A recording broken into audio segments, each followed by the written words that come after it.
गांव का नाम था बैरागढ़।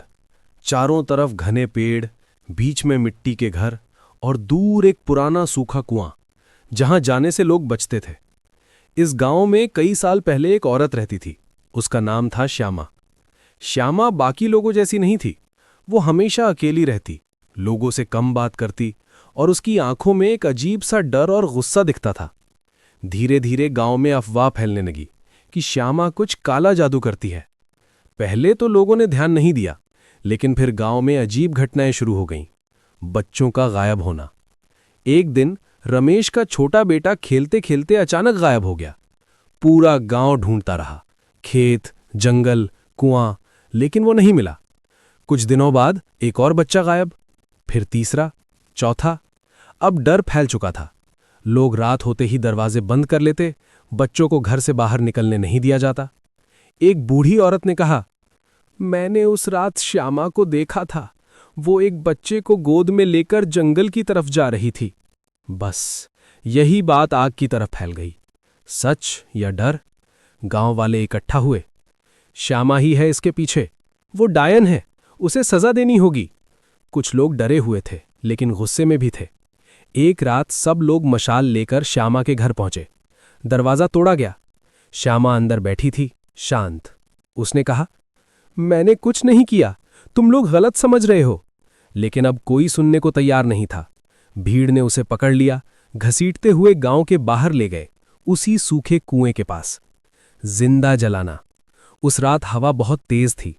श्यामा को लकड़ियों के बीच बांध दिया गया। वो रोती रही, चिल्लाती रही, मैं बेगुनाह हूं, मत करो ऐसा। लेकिन किसी ने नहीं सुना। आग लगा दी गई। जैसे जैसे आग बढ़ी, उसकी चीखें पूरे गांव में गूंजने लगी। और फिर आखिरी पल में उसने एक बात कही, मैं लौटूंगी और तुम सबको ले जाऊंगी। उसकी आंखें अचानक पूरी काली हो गईं और फिर सब खत्म। कुछ साल बाद गांव में सब कुछ फिर सामान्य होने लगा। लोगों ने उस घटना को भुला दिया, लेकिन एक चीज नहीं बदली, वो सूखा कुआं। वहां से रात को अजीब आवाजें आती थीं। कोई रोता, कोई हंसता, जैसे कोई वहां अब भी जिंदा हो। फिर शुरू हुआ मौत का खेल। एक रात गांव के एक आदमी ने देखा कि कोई औरत सफेद कपड़ों में उसके घर के बाहर खड़ी है। उसने सोचा कोई मदद मांग रहा होगा। जैसे ही उसने दरवाजा खोला, वो औरत धीरे धीरे सिर उठाती है। चेहरा जला हुआ, आंखें काली और होठों पर हल्की मुस्कान। पहचाना मुझे? अगली सुबह वो आदमी अपने घर में मरा मिला। चेहरे पर डर साफ दिख रहा था। एक एक कर सब। अब हर रात कोई ना कोई मरने लगा। सबकी मौत एक जैसी थी। दरवाजा खुला और फिर चीख। लोगों ने समझ लिया, श्यामा वापस आ गई है। चुड़ैल का आतंक। कहते हैं वो रात को गांव में घूमती, कभी किसी की खिड़की पर दस्तक देती, कभी बच्चों को अपने नाम से बुलाती, आओ मेरे पास आओ। जो उसकी आवाज सुन लेता, वो बच नहीं पाता। सच्चाई का पता। गांव का एक लड़का था, अर्जुन। उसे विश्वास नहीं था कि सब कुछ बस भूत है। वो सच जानना चाहता था। एक रात वो छुपकर उस कुएं के पास गया और जो उसने देखा, उसके पैरों तले जमीन खिसक गई। कुएं के अंदर हड्डियां थीं, छोटे छोटे कपड़े, गायब हुए बच्चों के। अर्जुन समझ गया, श्यामा सच में बच्चों को ले जाती थी, लेकिन उसके साथ जो हुआ वो भी गलत था। अंतिम सामना। अर्जुन ने तय किया कि वो इस सब को खत्म करेगा। वो एक पंडित को लेकर आया। रात को हवन शुरू हुआ, मंत्र गूंजने लगे। तभी अचानक हवा तेज हो गई, आग बुझने लगी और श्यामा प्रकट हुई। उसका चेहरा पहले से भी ज्यादा डरावना था।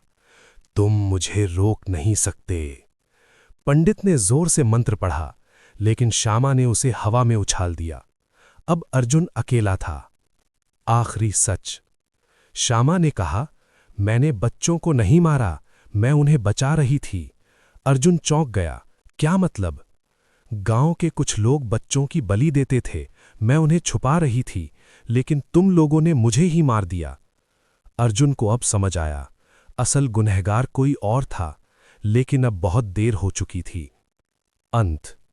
अर्जुन ने कहा, अगर तुम सच कह रही हो तो मैं सबको सच्चाई बताऊंगा। श्यामा की आंखों से आंसू निकले, लेकिन फिर वो बोली, अब नहीं, अब मैं सिर्फ बदला चाहती हूं। और वो धीरे धीरे गायब हो गई। उस रात गांव में सबसे बड़ी आग लगी। कई घर जल गए और कई लोग हमेशा के लिए खत्म हो गए। आज भी कहते हैं बैरागढ़ गांव आज भी आधा उजड़ा पड़ा है। रात को वहां से गुजरने वाले लोग बताते हैं, एक जली हुई औरत रास्ते में खड़ी मिलती है और धीरे से कहती है, दरवाजा मत खोलना। तुम लोग ही थे, तुमने हमारे बच्चों को मारा। भीड़ भड़क गई। फिर वही गलती। गांव वालों ने उन दोषियों को पकड़ लिया और बिना सोचे समझे उन्हें भी आग में जला दिया। अर्जुन चिल्लाता रहा, नहीं, यही गलती फिर हो रही है। लेकिन किसी ने नहीं सुना। श्राप और गहरा हो गया। जैसे ही आग भड़की, आसमान काला हो गया, तेज हवा चलने लगी और अचानक श्यामा की चीख पूरे गांव में गूंज उठी, तुमने फिर वही किया, अब कोई नहीं बचेगा। उस रात मौत पहले से भी ज्यादा भयानक हो गई। अब दस्तक नहीं होती थी, लोग खुद दरवाजा खोल देते थे, जैसे कोई उन्हें मजबूर कर रहा हो। और फिर सन्नाटा। अर्जुन का फैसला। अर्जुन समझ गया, ये श्राप अब बदले से खत्म नहीं होगा। उसे श्यामा को शांति देनी होगी। कुएं के पास आखिरी रात। अर्जुन अकेला उस सूखे कुएं के पास गया। श्यामा, मैं तुम्हें मुक्त करने आया हूं। हवा अचानक ठंडी हो गई और धीरे धीरे श्यामा उसके सामने प्रकट हुई। अधूरी इच्छा। श्यामा बोली, मुझे शांति नहीं चाहिए, मुझे सच चाहिए। कौन सा सच? मेरे बच्चे का। अर्जुन चौंक गया। तुम्हारा बच्चा? हां, जिसे मैंने छुपाया था, वो अभी भी जिंदा है। सबसे बड़ा रहस्य। श्यामा ने कहा, वो बच्चा इस गांव में ही है। अर्जुन के पैरों तले जमीन खिसक गई। मतलब कहानी अभी खत्म नहीं हुई थी। आधी रात का समय था। सूखा कुआं, ठंडी हवा और चारों तरफ सन्नाटा। अर्जुन वहीं खड़ा था। दिल तेज धड़क रहा था। उसके सामने श्यामा की जली हुई परछाई खड़ी थी। मेरा बच्चा। श्यामा की आवाज भारी और टूटी हुई थी। वो अभी भी जिंदा है। अर्जुन ने घबराकर पूछा, कौन है वो? श्यामा ने धीरे से हाथ उठाया और गांव की तरफ इशारा किया। वो तुम्हारे बीच ही है। अर्जुन के दिमाग में कई चेहरे घूमने लगे। गांव के लोग, बच्चे, बूढ़े, लेकिन कोई समझ नहीं आया। कैसे पहचानूं उसे? अर्जुन ने पूछा। श्यामा ने कहा, उसकी आंखें मेरी तरह हैं और जब वो गुस्से में आता है तो उसके आसपास चीजें खुद ब खुद हिलने लगती हैं। अर्जुन तुरंत गांव की तरफ भागा। अब उसे हर किसी पर शक हो रहा था। उसी समय उसे एक लड़का दिखा, करीब 10 साल का। नाम था रवि। वो हमेशा अकेला रहता था, किसी से ज्यादा बात नहीं करता था। अर्जुन ने दूर से देखा, रवि गुस्से में जमीन पर पत्थर मार रहा था और अचानक पास रखा एक घड़ा अपने आप गिर गया। अर्जुन के होश उड़ गए। सच सामने आया। अर्जुन धीरे धीरे रवि के पास गया। तुम ठीक हो? रवि ने उसकी तरफ देखा। उसकी आंखें बिल्कुल श्यामा जैसी थीं, गहरी और अजीब। मुझे सब पता है, रवि ने कहा। क्या? वो औरत मेरी मां है ना? सबसे बड़ा झटका। अर्जुन का गला सूख गया। तुम्हें कैसे पता? रवि ने धीरे से कहा। वो रोज रात को मुझसे मिलने आती है। वो कहती है सबने उसके साथ गलत किया। अर्जुन समझ गया, अगर रवि को नहीं रोका गया तो श्यामा की ताकत और बढ़ती जाएगी, क्योंकि उसका खून, उसका बच्चा अब इस दुनिया में जिंदा था। श्यामा का असली मकसद। उस रात अर्जुन फिर कुएं के पास गया। तुम अपने बच्चे का इस्तेमाल कर रही हो, उसने गुस्से में कहा। श्यामा की आंखें और काली हो गईं। मैं उसे ताकत दे रही हूं ताकि वो इस गांव को खत्म कर सके। अर्जुन का फैसला। नहीं, वो बच्चा है, उसे इस नफरत में मत डालो। श्यामा चिल्लाई, इस गांव ने मुझे जिंदा जलाया, अब ये गांव जिंदा नहीं बचेगा। अचानक रवि भी वहां आ गया।